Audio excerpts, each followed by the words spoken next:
You're all I've ever needed. You're all I want. Help me know you are near. Help me know you are near.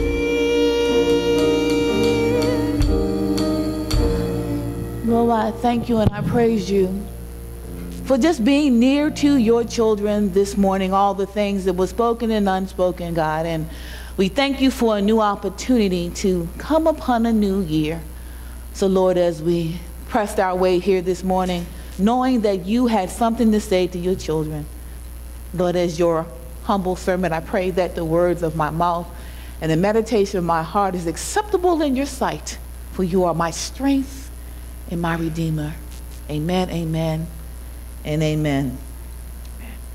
This is Epiphany Sunday, the second Sunday after Christmas. For me, when I was growing up, it was the time that my mom took the Christmas tree down.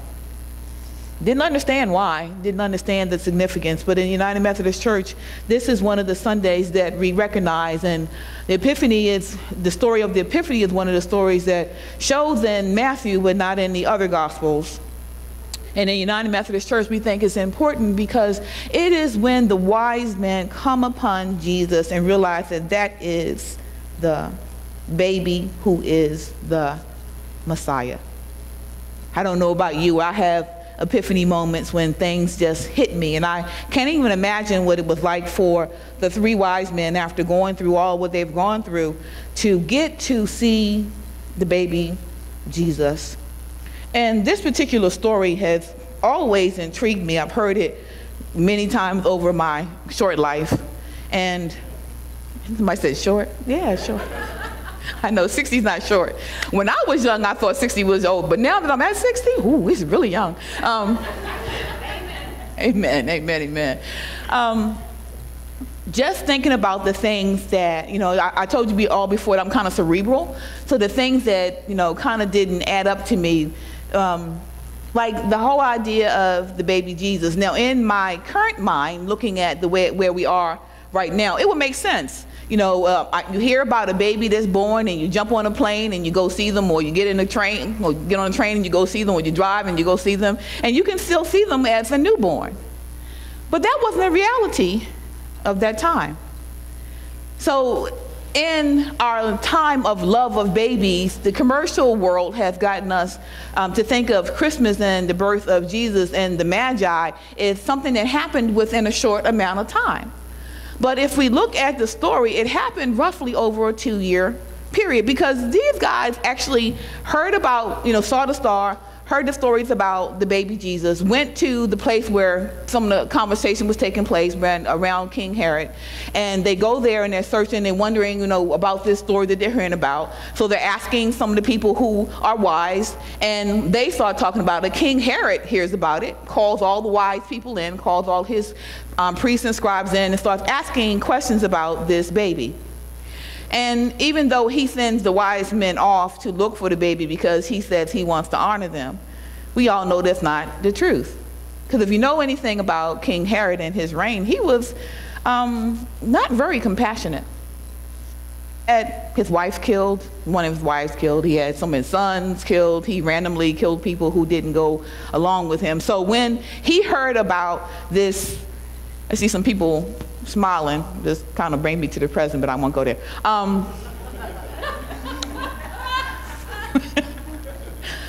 People having a problem with people not going along with them. Where have I heard that before?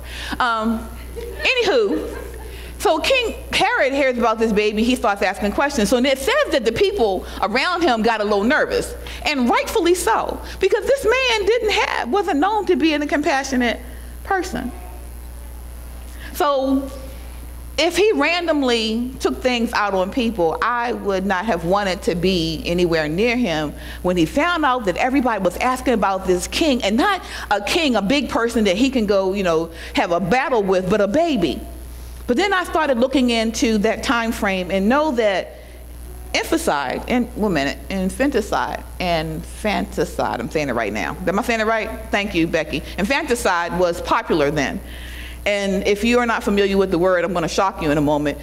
During that time period, if fathers didn't think that their babies were worthy of being their child, if they thought the baby was worthy of being their child, they would lift the baby and present the baby, offer the baby, right? But if they didn't, they'd leave the baby. And that meant that the baby was not to continue on. And it usually happened to babies who were under one epiphany. Some people got some epiphanies this morning. You didn't know that that happened during that time period. So King Herod asking about a baby made people uncomfortable, because he wouldn't have found value in a baby in a time that people didn't find a lot of value in babies that weren't born among noble people. So he sends the wise men off, and they fall in the stars over the baby, and they get there, and even though pictures would have us believe that he was still in the manger, and the manger, it may have been this thing that he was laying in, but he wasn't out in the field with a bunch of animals at this time. He was basically a toddler in a house with his parents. Can you go to verse 11 for me, please? So they get there after this long journey. Now we're looking at this story taking place over time, and see, I'm thinking all of this through, because in my more adult mind, my young mind, it all just made sense. But knowing that they don't travel the way that we travel, they don't get information the way we travel, because it wasn't like somebody picked up their phone and text, "Hey, Jesus is here." Didn't get a phone call or telegram. Somebody had to deliver that message everywhere it went. Is it up there? Okay, good. Now I'm gonna ask you to think outside the box. How many gifts did the wise men bring Jesus? 3? Okay. What if I said it was 4? It wouldn't be right?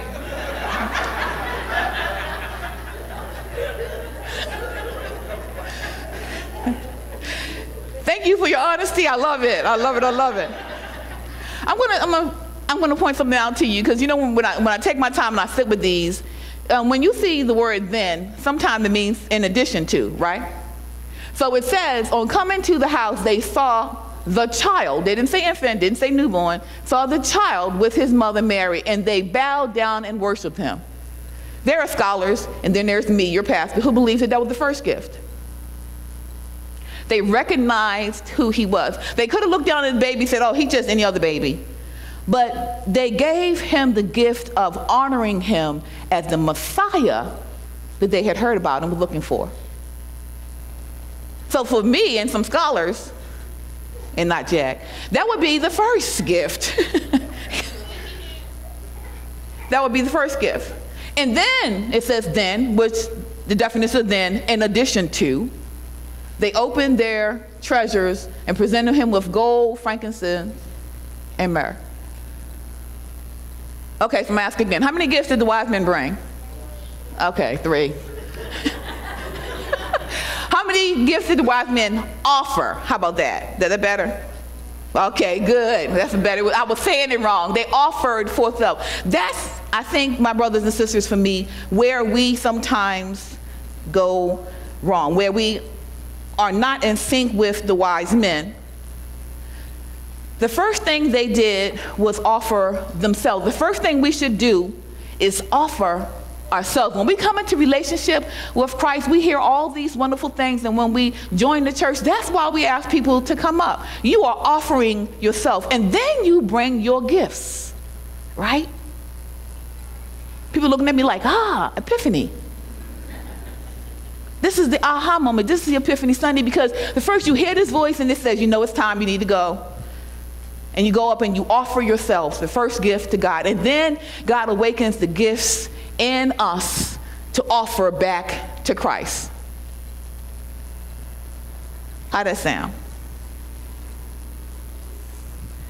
A wise man once told me this, kidding. So we learned some different things from the wise people, because it doesn't say necessarily that there were 3 men. They said there were 3 gifts, right?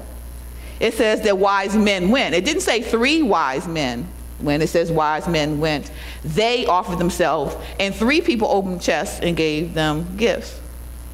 I don't want to mess up your Christmas story, so you can go back to the one that you heard. But I just want to give you a little bit of epiphany that there are things that we learn from this. The wise actions that we learn from this message this morning is, first, we have to investigate things for ourselves. Sometimes we hear something, we run with, oh girl, did you hear? Oh boy, did you hear? And we run with it. And then when we hear the truth, it's hard to backtrack what we heard. So the first thing the wise men did, their first wise action, is they went to a place where they know that this baby was being talked about. They went to investigate it in conversation. And then after they got the information that they needed, they didn't send someone else, they went themselves. But sometimes we will send someone else. We'll ask somebody else to do what we need to do for ourselves. And so that's the second thing. They went themselves. They investigated themselves. The third thing is when they realized who was in front of them, they realized that the truth was in front of them, they acknowledged it. And then the word says that they left to tell other people. When you hear the truth, you share the truth, right? But it seems it's easier to hear the juicy stories and share those than it is to go back and share the truth. There really is a baby, and he really is the Messiah. And we gave him gifts and we honored him. And then once we realized that in the midst of all of that, we were given some bad information or some bad, in this case, bad directions, because they were instructed to come back and share with King Herod what they had found. Sometimes we have to be open enough for the Spirit to redirect us when we get bad information. But sometimes we just continue to plow forward. Even that little thing inside of us tells them, that may not be right. We probably shouldn't do that. We need to follow the wise actions of the wise men. Because when those angels with no spirit and those gumptions and all those with intuition, all the things that kick in inside of us and tell us don't do that, and we do it anyway, we get in trouble. So there's 4 things.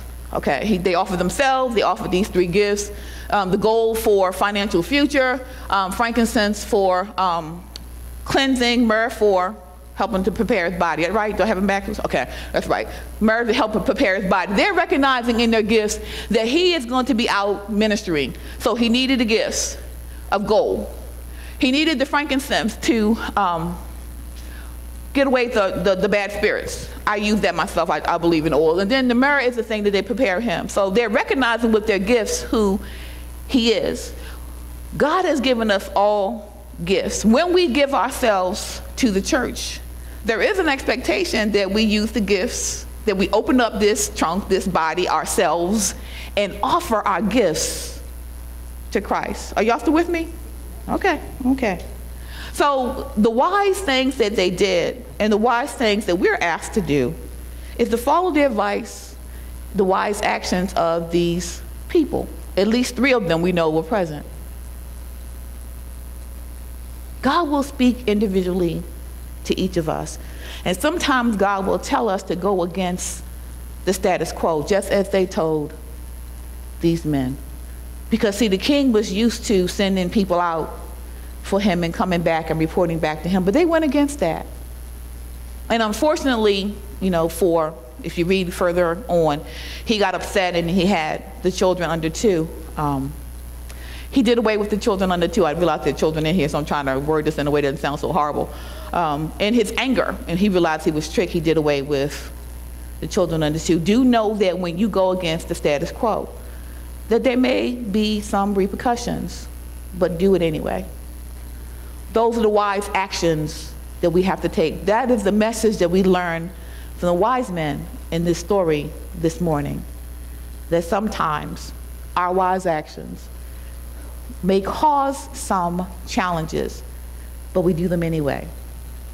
And first we offer ourselves and our gifts. And when we do that, we just may see the love, the peace, the joy that comes along with being and calling ourselves followers of Christ. Amen.